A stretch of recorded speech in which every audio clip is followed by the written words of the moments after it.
Please like this video. It will really help this story reach as many people as possible. Thank you so much for your support. I came home Tuesday night to a dark kitchen and a cold skillet on the stove. No text, no note, no call. Her shoes weren't by the door. Her charger was gone from the counter. The fridge light hit the takeout boxes I'd shoved in the back 2 days earlier. I stood there with my tie half loosened, listening to the house breathe like it did when nobody cared to make it feel alive. She walked in near midnight, dropped her bag on a chair, and slid her thumb across her phone. "You're late," I told her. "I'm tired," she replied without looking up. "Me too. We eating?" "I already did." "Right. Must have been delicious." She exhaled through her nose. "Can you not start?" "I'm not starting. I'm noticing. Those are different." She brushed past me to the hallway. "Don't make a thing out of nothing." That was the first night I admitted to myself it wasn't a rough patch. Something had shifted. If I'd known where it was headed, I would have stopped buying flowers a month earlier and saved myself the trouble. The next few days carried the same flavor. She came in late, eyes on the screen, replies clipped like invoices. When I set out plates, she ate standing, scrolling. When I tried to talk, she gave me syllables. Friday, I asked straight, "What's going on with us?" "We're fine." "We're not fine." She kept scrolling. "You always need drama." "Not true." "Then drop it." "Okay," I said, and did exactly the opposite in my head. I started keeping score, not of sins, but of facts. Facts are stubborn. Facts don't care, and I needed that. Saturday, I leaned into the fix-it instinct. I planned a steak night. I cut the potatoes, set the table, found the good candles we never used. I even queued a playlist she liked back when we still synced. I was stupid enough to believe effort could muscle through distance. She walked in after 10, lips pressed, hair messy in a way that wasn't from wind. She glanced at the dining room, then at her phone. "Wow," she said. "Not impressed." "You didn't have to." "I wanted to." "I'm not hungry." "Sit for 10 minutes." "Stop pushing me." I pulled out a chair anyway. "Sit." She frowned at the word. "No." "Where were you?" "Out." "With who?" She set the phone face down. "You don't own me." I've never wanted to own anything that fights this hard to be worthless. Her mouth tightened. "That's cruel." "That's accurate." "I'm going to shower," she said, taking the phone again. "Take the steak with you. It'll appreciate the steam." She paused. "You're exhausting." "Right back at you." She disappeared down the hall. I ate alone. I'm not above it. Food is food. Respect is separate, and right then it was in short supply. Sunday, after another quiet breakfast, she announced she'd be busy. That was the word. Busy. No subject, no verb. Busy. She left with a small suitcase and an expression like the house owed her rent. That suitcase told me plenty. Nobody packs that for errands. I gave her space. That's the adult script. Give space. Except space shouldn't feel like exile in your own home. She didn't come back that night. Or the next. She drifted in Tuesday at 4 a.m., shoes in hand, hair damp, smelling like a hotel lobby at checkout. She saw me sitting on the edge of the bed. "Why are you awake?" she asked. "Because I live here." "I'm tired," she said, crawling in and facing the wall. "Good talk." She pulled the blanket up. "Please don't." "Not now." "You've been saying not now for months." "You're suffocating." "I'm breathing just fine." "You're the one who keeps leaving rooms with oxygen." She went still. "You're impossible." I stared at the ceiling. If this was a test, I wasn't signing up for extra credit. I wasn't in school anymore.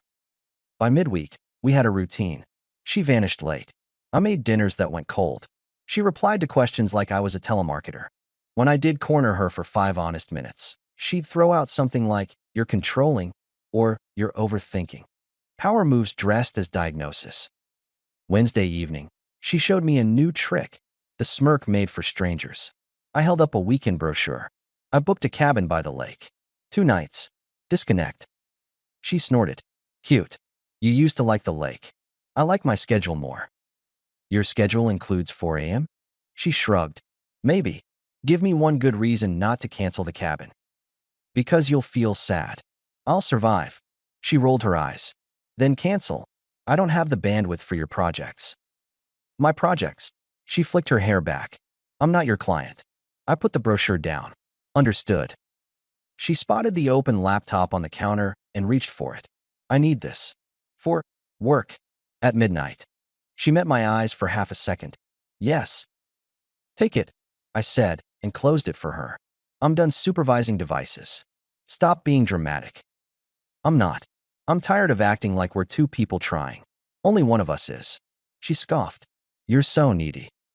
Say that again, I told her, and watch what I remove from your diet. She laughed once, a dry little sound. You can't handle me. That's the point. I went to bed and left the laptop where it was. That was my first small initiative. Stop chasing, stop pleading, stop doing her planning for her.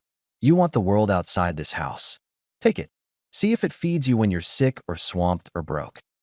The next week, the pattern escalated. She got open with her disdain. Small jokes that landed like pebbles in a shoe. At dinner, when I told her about a new client, she chewed and looked past me. You always talk about work like it's saving lives. It saves our mortgage. She waved a hand. There's always a bill with you. You like hot water and electricity? She smirked. You make it sound like you're a hero for paying for things you use. Fair point, I said, sipping water. I'll start charging per snark. I'm not doing this, she muttered, standing. You never do this, I shot back. You do everything but this. She grabbed her phone. I'm going out.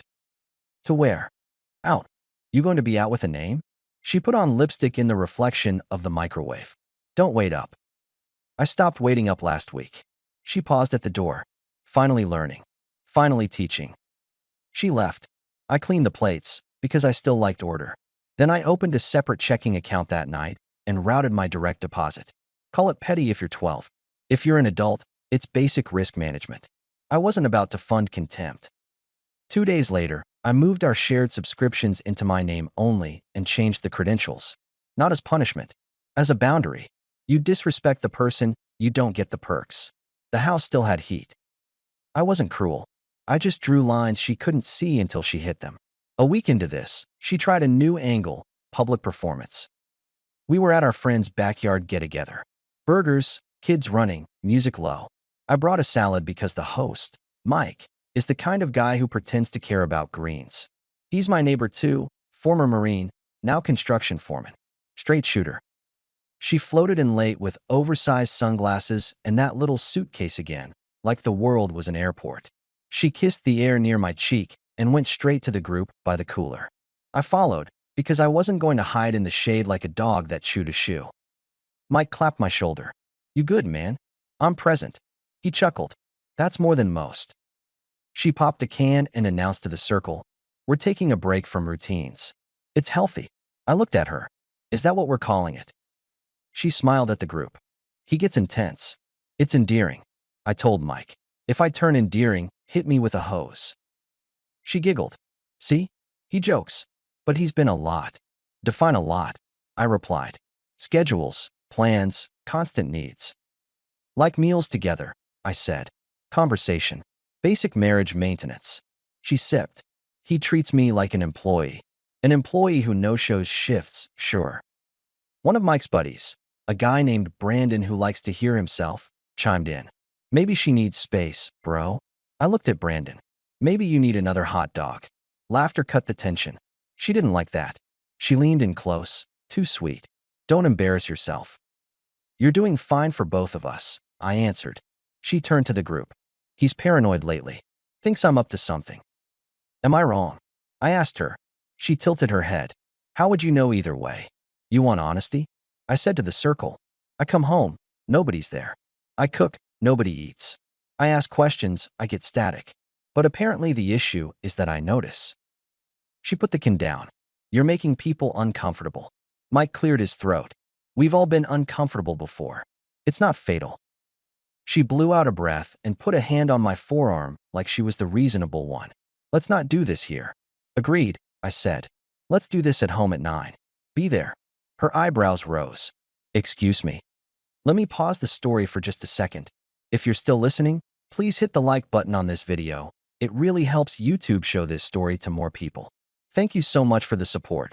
Now let's get back to the story. At 9, I repeated. Home. If you're not, I'll start adjusting things more permanently. She removed her hand. Threats now. Not a threat. A schedule. I shook Mike's hand, nodded to the circle, and left. It felt good. Not righteous, not victorious. Just correct. 9 came and went. The house stayed quiet. I put her key on the console table in a small dish we used for nothing else. At 10, I placed a printed list next to it. Our budget, split columns. Mine and hers. Mortgage paid by me, for now. Utilities, I'd cover. Groceries, independent. She could contribute if she wanted access to anything above basic. The streaming accounts were already under my control, but I didn't need to brag. Adults read paper. She drifted in at midnight and saw the table. "What is this?" she asked. "Boundaries." She picked up the paper. "You're being ridiculous." "I'm being clear. You can't just change things." "I can." I did. "I'll keep doing it until I like what I see." She laughed, a harder sound. "You like control." "I like respect. I'm not some child." "Then stop acting like one." She bit back a retort and stormed to the bedroom. A minute later, she reemerged, softer, a hand on my shoulder. "I'm sorry," she murmured. "Work's been heavy. I'm stretched thin. I shouldn't have snapped at the party." I looked at her hand. "Go on. I'll be home more. We can fix this. Let's reset, okay?" That was the first illusion. The timing was too perfect, right after I cut privileges and called a time. Still, I'm not a robot. I wanted the warm version of us back. I let the apology sit on the table with the budget and nodded once. "Fine," I told her. "Actions, not promises." She smiled, leaned in, and kissed my cheek. Actions. For 3 days, she delivered a version of that. She came home at reasonable hours. She ate what I cooked. She asked about a meeting I had, and even listened. She put the phone face down without me asking. It looked sane. The fourth night, she slid out after 11 while I was in the garage, oil-stained and content. I heard the car leave. No message. The apology had a shelf life shorter than yogurt. I went inside, took a shower, and sat at the kitchen table with my laptop. Then I did what I should have done earlier. I drafted a message to a family law attorney I knew through a client. Straight facts. No flames. I want a file. Quietly. I don't need a spectacle. I need it done. He wrote back within the hour. "We can start tomorrow." The next morning, I signed papers during lunch in his office. No big speech. No tears. Just pen to paper. On my way out, I bought a small box of her favorite pastries from the bakery on the corner. I set them on her nightstand with the envelope beneath, because grace and finality can share a room. That afternoon, she texted, "Running late." I replied, "Okay." At 2 in the morning, she stumbled in, shoes in hand again, confident like the world had cleared a path. She dropped her bag and started undressing as she walked. I watched from the chair in the corner. "Please don't start," she said into the darkness. "I'm done starting." She flicked on the bedside lamp and saw the envelope. She read the first page, and her face changed. "What is this?" She held it up like it burned. "I told you I'd adjust things." "You filed?" "Yes." "You can't be serious." "I'm steady." "You did this behind my back." "Equal opportunity."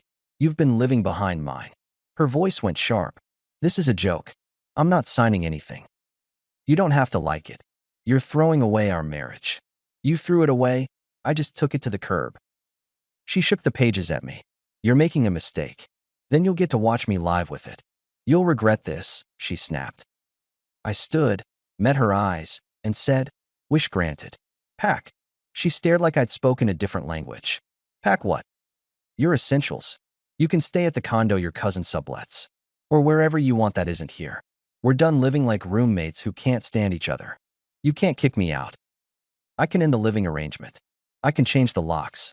And I will by Friday." She gaped, fury and disbelief wrestling. "You're cruel. I'm late." She tore the envelope, then thought better and set it down. She grabbed a suitcase, hers, and started pulling clothes off hangers with jerky motions. The closet doors banged. She threw things into the case, zipped it with anger, and marched to the door. "You're cold," she said, turning. "No. I'm finished. You'll call me," she sneered. "You always fold." I opened the door for her. "Not this time." She left. I clicked the deadbolt. The house went quiet in a different way, not abandoned, cleared. The next morning, before coffee, I called the bank and froze the joint card. I moved the savings to my new account. I updated beneficiaries. I made a list for the locksmith. Then I went to work and actually worked. Focus returned like an old friend. People noticed. My project manager, Carla, stopped by my office around noon. She's blunt, efficient, and allergic to drama. You look lighter, she said. I fired the storm. Good, she replied, then hesitated. She was in the lobby earlier. Who? Your wife? Ex soon. She asked for you. I told her you were in a meeting. She waited an hour then left. Thanks. Just so you know, if she comes back, I'm not running interference forever. I have a job. I won't ask you to. For days later, as if on cue, came the second illusion. She texted me a string of soft attempts. We need to talk. I'm sorry. I messed up. I miss you. I didn't respond. She called 3 times in a day. I let it ring. The next day, the calls doubled. I changed my number by lunch. Peace flooded in, quiet and practical. But illusions don't like closed doors. They want an audience. 2 mornings later, she showed up at the office at 11. Carla buzzed me. She's here. She looks emotional. Send her out, I said. She's already in. By the time I reached the lobby, my team had turned into spectators. She was there, eyes glossy, hands wringing tissue. A few clients sat nearby, pretending not to watch. She walked up to me too fast. I'm sorry, she said, voice breaking. I'm so sorry. I made a mess. I want to fix it. Please. This isn't the place, I told her. Where then? You changed your number. You blocked me out of everything. You left me with nothing. That's the consequence. She took a step closer. I love you. Stop. I do. Love has a habit of leaving the room at 4 a.m. in your world. That's not fair. Fairness retired months ago. Please, she whispered, grabbing my sleeve. Please talk to me in private. I peeled her hand off. We can talk 5 feet outside. Then you leave. We stepped onto the sidewalk. Carla hovered inside, arms crossed. Mike's wife, who works in the building next door, walked by and slowed. She tried again. I said things I didn't mean. I was stressed. I pushed you away because I was afraid. Afraid of what? I asked. Of being stuck, of suffocating. I needed room. You had the whole city. I know. I'm wrong. Let's start over. No. Her eyes flashed. You can't be serious. Over nothing. Over contempt. You're proud. I'm clear. You can't just throw away years. I can refuse to waste more. You're punishing me. I'm protecting me. She looked around, saw the eyes, and changed tactics. She went soft again, tears real or not. Please, just dinner. One dinner. I'll explain. You already did, when you kept not showing up. You're cruel. You keep using that word when I stop providing comfort after you light a fire. She pressed her lips together. So that's it. That's it. We're not together. We won't be again. Stop coming here. Stop calling. You can't talk to me like I'm a stranger. You made me one. She inhaled, steadying. You will miss me. I already missed the person you were 5 years ago. She left a long time before I did. She stared at me, searching for leverage. When she found none, she threw the tissue away like it offended her and walked off.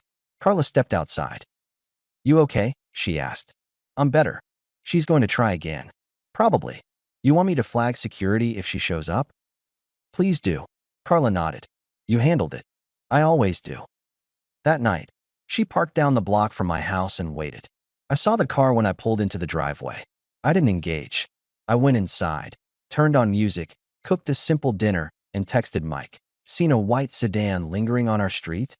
He replied, I'll stretch my legs. 10 minutes later, he knocked. We stood on the porch while he looked to the corner. She left, he reported. I think she noticed me noticing. Thanks. You good, brother? I'm focused.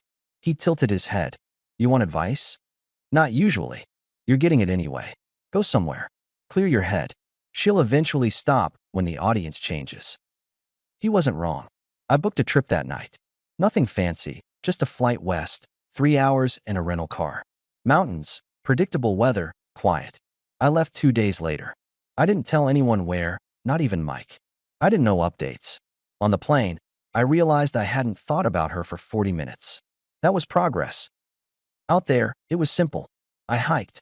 I ate at the same diner every morning. I slept. The second afternoon, at the coffee counter, I met someone. Her name was Tessa. She worked at a local nonprofit, wore her hair in a ponytail that had nothing to prove, and asked questions like she cared about the answers. She noticed the tan line on my ring finger. You're married? Untangling. I won't ask the details. Thanks. We ended up hiking together the next day, then a drive along the ridge, then dinner. It wasn't fireworks. It was easy. A conversation without landmines. By the fourth day, I stopped bracing for sarcasm that wasn't coming. On my last night, we sat on a bench near the water as the sun clocked out. You ever think about leaving everything behind? She asked. I am. For good. For better. Is that a yes or a maybe? It's a decision. She smiled. You're precise. I'm done being vague. When I flew back, she wrote me once. Hope you got what you needed. I replied, I did. A week later, after more days of messages that were more about my peace than her, I asked Tessa to visit. It wasn't impulsive, it was logical. I wanted someone in my space who valued it. She said yes before I finished the sentence. She moved into my life like she'd been given a well-drawn map. She met Mike over the fence and traded recipes with his wife within an hour. We didn't make speeches about forever. We checked the mail, we cooked, we split the weeknights like adults. A month after the papers, on a Tuesday, a doorbell rang. I was in the garage, going through a bin of old tools. Tessa beat me to it. When I came up the steps, she was already at the door, hand on the knob. A familiar voice asked, Is he here? Tessa looked back at me. I nodded. She opened the door wider. My ex stood on the stoop. No suitcase this time. No sunglasses. She looked at Tessa, then at me over her shoulder. You wanted something? I asked. She swallowed. I thought I did. Now. She shook her head once, small. I see I'm late. Correct. Tessa's tone was calm. Do you need anything? My ex looked at her, clean, present, steady, and something in her posture dropped. The performance had no stage left. No, she said quietly. I guess not. Take care, I told her. She nodded and stepped back. You too. She turned and walked down the path. At the curb, she paused, then kept going. No speeches, no tears, just silence, the kind that finally learned the difference between a door and a wall. After the door closed, Tessa rubbed her hands together once, like dusting off flour. You okay? I'm good. You want to talk about it? No. She smiled. Good answer. We ate dinner with the windows open. Later, I texted Carla. Done. She replied, about time. Over the next months, life got quiet in the right ways. My mornings had rhythm again. Coffee, emails, out the door. Work surged. Projects landed in sequence instead of chaos. The team trusted my head was in the room. On Fridays, we had people over. Mike grilled. Tessa brought desserts. There was laughter without someone trying to lift it like a heavy box. One afternoon at the office, Carla tapped on my door. You got a minute? Always. She stepped in. Your ex called the front desk to check in. We didn't connect her. Appreciated. She asked if you were happy. I am. Then I'll pass that along with a polite no. Please do. That night, I checked our financials for the first time without a knot. The mortgage was ahead. The utilities were paid. My savings had a pulse. I was in control of the part that was mine to control. I know you want the final scene, the one where I break, or she breaks. But this isn't a movie. It's a set of choices. Here's what mattered. I stopped asking for basic respect like a beggar with a hat. I drew lines. When those lines were crossed, I didn't raise my voice. I raised the cost. I did it at home. I did it at work. I did it in my head. And when the papers came back signed and stamped, I didn't throw a party. I changed the locks, updated the accounts, and took Tessa for a drive to the coast in a car that didn't have the back seat full of someone else's drama. We ate at a small place that tasted like simplicity. We came home and sat on the porch, quiet the way quiet should be. Mike walked over with 2 folding chairs. You look settled, he said. I am. He angled his chin at Tessa. She's good for you. I know. He leaned back. You know what I liked most? What? You kept your head. You didn't flame out. You made moves and let time do the talking. I nodded. I was tired of noise. Keep it that way. We did. The house regained its pulse. Sundays had slow breakfasts again, not because I chased them, but because someone else showed up at the table. Nights ended with conversation, not slammed doors. When Tessa traveled for work, she called from airports and asked if I'd eaten. When I had a rough week, she put a sticky note on the coffee maker with one word: breathe. That's all I ever needed. A partner, not a supervisor or a ghost. I heard through someone that my ex moved into a smaller place across town. She churned through a couple of new routines and a couple of new faces, none of which stuck. She asked a mutual friend once if I had softened. The friend said, "No, he's just not on the market for disrespect." I didn't need the update, but it didn't hurt. Every once in a while, I look back at that Tuesday with the cold skillet and the dark kitchen. It's not a wound anymore. It's a marker. The day I walked into my own house and realized I'd let someone else set the thermostat on my dignity. The last time my ex texted, months later, it was 5 words. "Hope you're doing okay now." I typed 3 back, better than okay. I didn't send a photo of the truck I'd been fixing up, or the backyard we rebuilt, or the ring I didn't rush to buy because we weren't sprinting. I didn't need to prove anything. Silence carries a message if you've done the work. This is the part where you expect some grand wisdom, something to pin on a wall. I don't have that. I've got simple rules. If someone treats your time like a trash can, close the lid. If someone turns your house into a waiting room, call your own name and stand up. If someone replaces conversation with a screen, replace access with a lock. You don't have to throw plates. You don't have to plead. You can be the last calm man in the room and still move mountains. The trick isn't rage. The trick is resolve. The night I set that envelope on the nightstand, I smiled. Not out of spite. Out of clarity. She had one sentence left for me at the door: "You'll regret this." And for once, my answer was clean. "Wish granted," I told her. "But not here." I closed the door. The house got quiet. For the first time in a long time, it felt like respect had a key again. That was enough. The rest followed. Our story has come to an end. If you've made it this far, how about subscribing to our channel? It helps us immensely. I've selected 2 other videos for you that I'm sure you'll enjoy. Feel free to click on them. I'll be waiting for you in the next story. See you soon.